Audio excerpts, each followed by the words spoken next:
Hello students, কেমন আছো সবাই? তো চলে এসেছি আজকে এইচএম ক্লাসরুমে তোমাদের হিরক স্যার একটা নতুন টপিকস নিয়ে, নতুন ক্লাস নিয়ে। তো যে ক্লাসে আজকে আমরা আলোচনা করব দেখে নেওয়া যাক।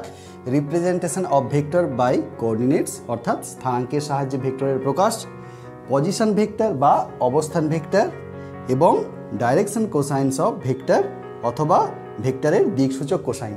তো ভেক্টর চ্যাপ্টারের দিক থেকে দেখতে গেলে এই টপিক্সটা, এই ক্লাসটা, যে টপিকসগুলো আজকে আমরা আলোচনা করব, এটা খুবই ইম্পর্টেন্ট, মোস্ট ইম্পর্টেন্ট। ওকে, তো চলো সময় নষ্ট না করে শুরু করা যাক আজকের ক্লাস। তবে যারা আজকে আমাকে প্রথম দেখছো এই ক্লাসে, ওকে, যারা নতুন, চ্যানেলটা সাবস্ক্রাইব করে নাও, আমার চ্যানেল এইচএম ক্লাসরুম, এবং নোটিফিকেশানটা অন করে নাও পরবর্তী সব ক্লাসগুলো পাওয়ার জন্য। তো চলো শুরু করা যাক। তো ধরা যাক ওপি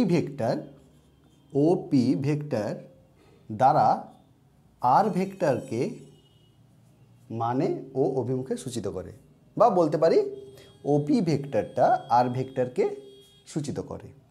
এখন ওপি ভেক্টরের আদিবিন্দু হলো ও, অর্থাৎ মূল বিন্দু যার স্থানাঙ্ক 0, 0, 0, ওকে, এবং অন্তিম বিন্দু হলো পি, যার স্থানাঙ্ক x, y, z।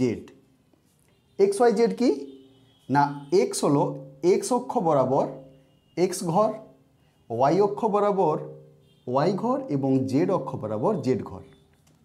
তো এখন দেখা যাক ও মূলবিন্দু সাপেক্ষে OX, OY এবং OZ, এই তিনটি অক্ষ XY Z অক্ষ পরস্পরের সমকোণে আছে। x অক্ষ বরাবর একক ভেক্টর i ক্যাপ, y অক্ষ বরাবর একক ভেক্টর j ক্যাপ, এবং z অক্ষ বরাবর একক ভেক্টর k ক্যাপ।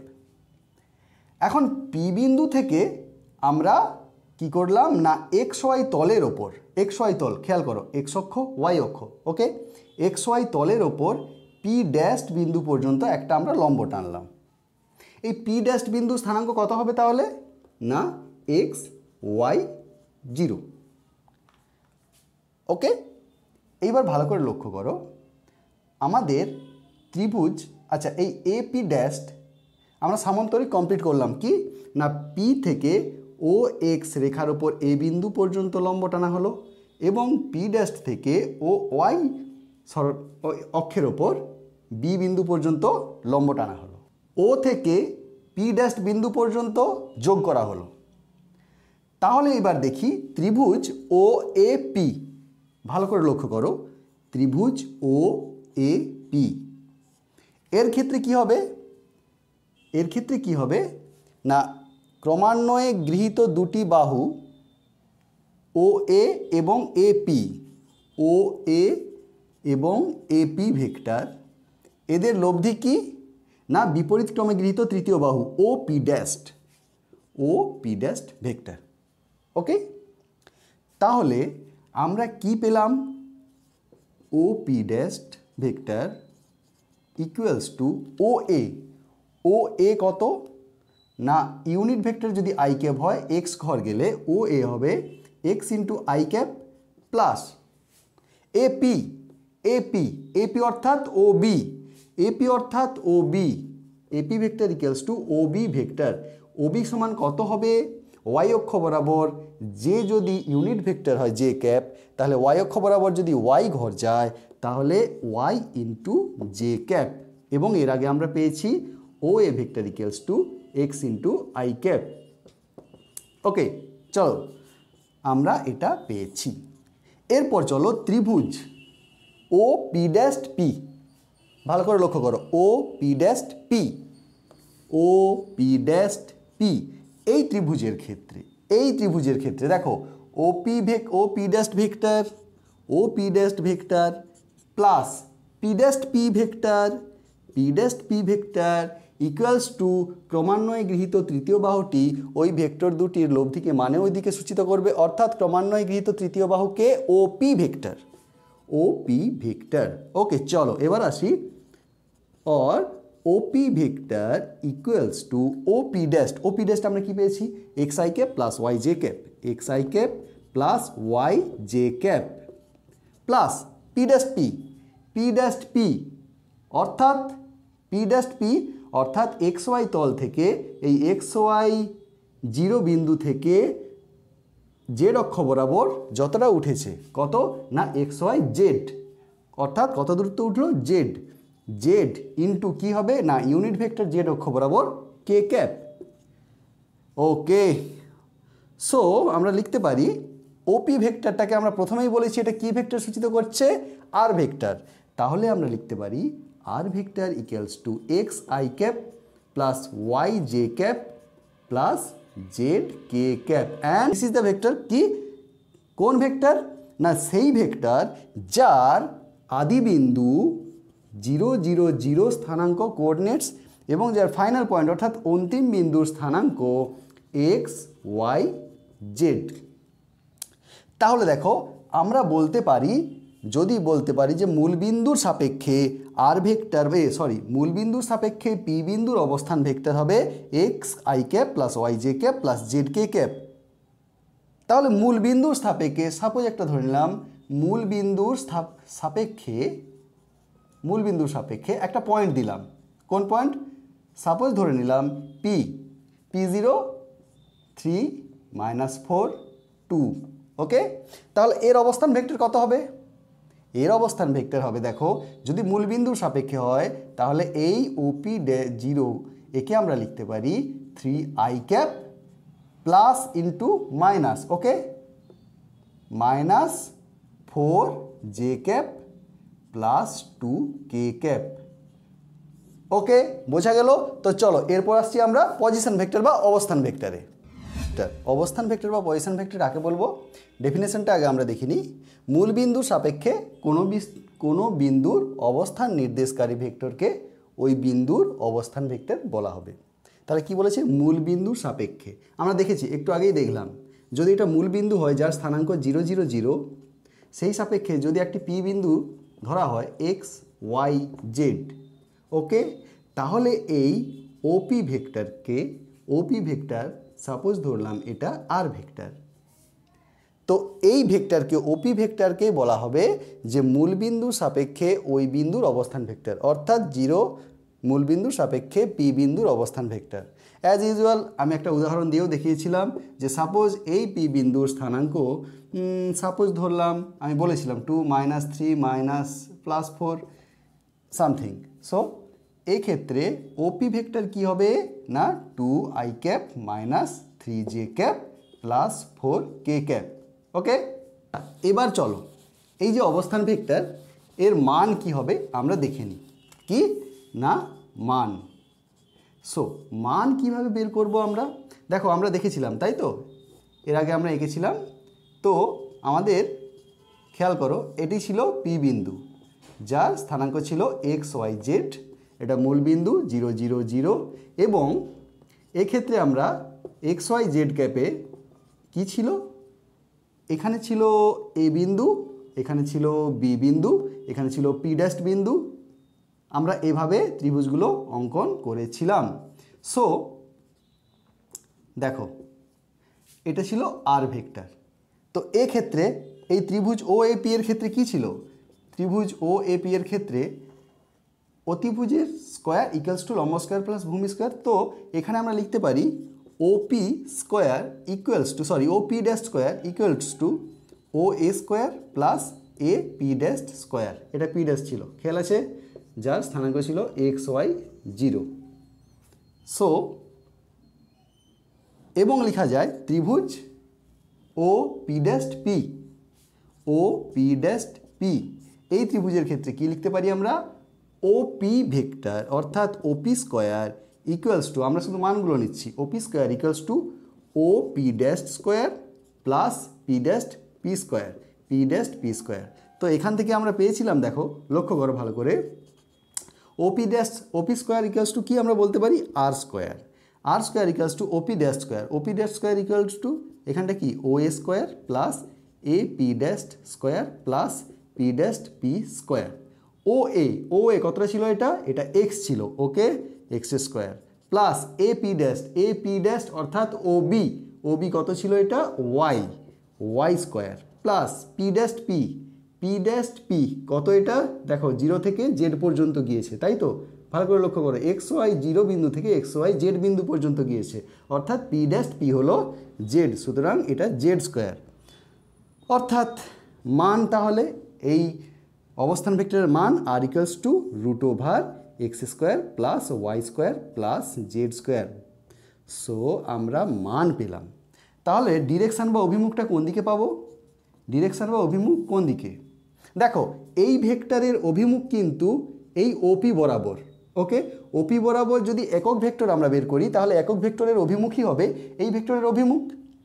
সো ওপি ভেক্টরের একক ভেক্টর কি হবে? একক ভেক্টর হবে r cap equals to r vector by mod of r vector, that is r. Okay, so আমরা লিখতে পারি r unit equals r vector কি ছিল? সো আর ভেক্টরটা আমরা আরেকবার লিখে নিই। কি ছিল? X i cap plus y j cap plus z k cap. Okay, আমরা এখানে লিখছি x i cap plus y j cap plus z k cap এবং mod of r this is. Okay, এটা কি লিখবো এবার? Root over x square plus y square plus z square. তাহলে এটা পেলাম আমরা অভিমুখ অবস্থান ভেক্টরের অভিমুখ। তো চলো এরপর আসছি নেক্সট টপিক কি না, ডাইরেকশন কোসাইন অফ ভেক্টর। চলো, direction cosines of A vector, দিকসূচক কোসাইন। এটা কিন্তু খুবই ইম্পর্টেন্ট প্রবলেমের জন্য।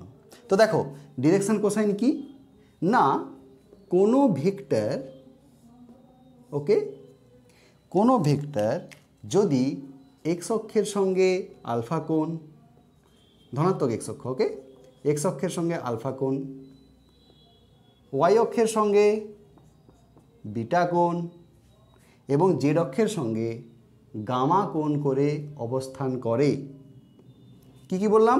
এক্স অক্ষের সঙ্গে আলফা কোণ, ওয়াই অক্ষের সঙ্গে বিটা কোণ এবং জেড অক্ষের সঙ্গে গামা কোণ করে থাকে, তখন আমরা কস আলফা, কস বিটা এবং কস গামা এদেরকে বলবো আমরা ডাইরেকশন কোসাইন্স অফ ভেক্টর। আমরা কস আলফাকে সাধারণত এল দিয়ে ডিনোট করি, কস বিটাকে এম দিয়ে এবং কস গামাকে এন দিয়ে। তো ধরলাম সাপোজ একটা ভেক্টর ও এ ভেক্টর, ওকে, যার আদিবিন্দু ও, মূলবিন্দু যার স্থানাঙ্ক 0 0 0 এবং প্রান্তবিন্দু অর্থাৎ শেষ বিন্দু এ যার স্থানাঙ্ক ধরতে পারি এ এক্স, এ ওয়াই এবং এ জেড, অর্থাৎ এক্স অক্ষ বরাবর এ এক্স, ওয়াই অক্ষ বরাবর এ ওয়াই এবং জেড অক্ষ বরাবর এ জেড। সুতরাং আমরা ও এ ভেক্টরকে লিখতে পারি a x i cap plus A y j cap plus A z k cap. Okay, তাহলে এবার direction cosine l equals to কি? Cos alpha. ওকে, কস আলফা সমান কত হতে পারে? একটু খেয়াল করো, এক্স এক্সিস বরাবর এক্স অক্ষের সঙ্গে আলফা কোণ করে আছে। ওকে, এক্স অক্ষ বরাবর কত? এ এক্স, এক্স অক্ষ বরাবর এ এক্স এবং এই ভেক্টর যদি এ হয়, ও হয়, তাহলে আমরা কস আলফা সমান কি লিখতে পারি? A x by a. Similarly m cos beta equals to আমরা লিখতে পারি এ ওয়াই বাই এ এবং N equals to cos gamma equals to লিখতে পারি এ জেড বাই এ। এটা কি এখানে? এটা কি? আমরা এই ও একে এ ভেক্টর ধরেছি, তাই তো? এ সমান কত? অর্থাৎ mod of A vector equals to a equals to আমরা কি লিখতে পারি? Root over a x square plus A Y square plus A Z square और a square equals to a x square plus a y square plus a z square. Okay, তাহলে দেখো এইখান থেকে আমরা কি করতে পারি, কি লিখতে পারি, l square plus M square plus N square equals to 1, এটা প্রমাণ করতে দেয়, তাই তো? কিভাবে প্রমাণ করব দেখো, কিভাবে প্রমাণ করব, L square plus M square plus N square equals to আমরা কি লিখতে পারি, cos square alpha plus cos square beta plus cos square gamma. Okay, তো চলো কস আলফা ইকুয়ালস টু কত, is A x by A, so you can write X square by A square plus A Y square by A square plus A Z square by A square. So A x square plus A Y square plus A Z square by A square. দেখো X square plus A Y square plus A Z square কত, এই যে দেখো A square, so A square by A square equals to 1। তো প্রমাণ হলো। তো চলো আমরা দেখি দেখি দেখি দেখি দেখি দেখি সাপোজ একটা ভেক্টর নিলাম, এ ভেক্টর নিলাম যার অন্তিম বিন্দুর স্থানাঙ্ক সাপোজ 3 - 2√3। ওকে, দেখো দেখো দেখো, খেয়াল করো খেয়াল করো খেয়াল করো খেয়াল করো। তাহলে এই ভেক্টরটা, এই ভেক্টর এ ভেক্টর, একে আমরা কত লিখব, অবস্থান vector 3i cap minus 2j cap plus √3k cap. এর ডাইরেকশন কোসাইন বের করতে হবে। Okay, L M N cos alpha cos beta cos gamma বের করতে হবে। তো এক্স অক্ষ ওয়াই অক্ষ এবং জেড অক্ষের সঙ্গে যদি আলফা বিটা এবং গামা কোণ করে থাকে, তো এখানে প্রথমে আমরা বের করে নিই মড অফ এ, অর্থাৎ এ ইকুয়ালস টু কত, √3² প্লাস মাইনাস অফ 2 এর whole square plus √3 whole square equals to কত হবে, a equals to 9 plus 4 13 plus 3 16, √16 অর্থাৎ 4। So L equals to a x কত, এখানে 3, এখানে এ ওয়াই কত -2 এবং এ জেড কত √3। এল ইকুয়ালস টু লিখতে পারি আমরা 3/4, এম ইকুয়ালস টু, তাই তো, A x by A, so 3/4, A Y by A -2/4 minus half, এবং N equals to A Z by A √3/4। যদি এগুলোকে সব যোগ করা যায়, আমরা করেছিলাম না, L square plus M square plus N square equals to 1। তো দেখে নিই 3/4 এর হোল স্কোয়ার প্লাস মাইনাস হাফের হোল স্কোয়ার প্লাস √3/4 এর whole square equals to 9/16 plus half square হলে প্লাস, তো 1/4 প্লাস 3/16। ওকে, দেখো 16 9 4 3 16/16 ইকুয়ালস টু 1। ওকে, এবং ইউনিট ভেক্টর কী হবে এর, ইউনিট ভেক্টর যদি এ ক্যাপ হয়, এইদিকে যদি ইউনিট ভেক্টর এ ক্যাপ হয়, এ ক্যাপ ইকুয়ালস টু কি, A vector by A. Okay, mod of A vector by A, অর্থাৎ 3i cap minus 2j cap plus √3k cap by 4, অর্থাৎ 3/4i cap minus half j cap plus √3/4k cap. Okay, তো চলো students, তো আজকের ভিডিওটা কেমন হলো তোমরা জানাও, লাইক করো, কমেন্ট করো, বন্ধুদের সঙ্গে শেয়ার করো। তো ফিরে আসছি নেক্সট ক্লাস নিয়ে, খুব তাড়াতাড়ি ফিরে আসছি। তো stay tuned on HM classroom. সবাই ভালো থেকো, সুস্থ থেকো।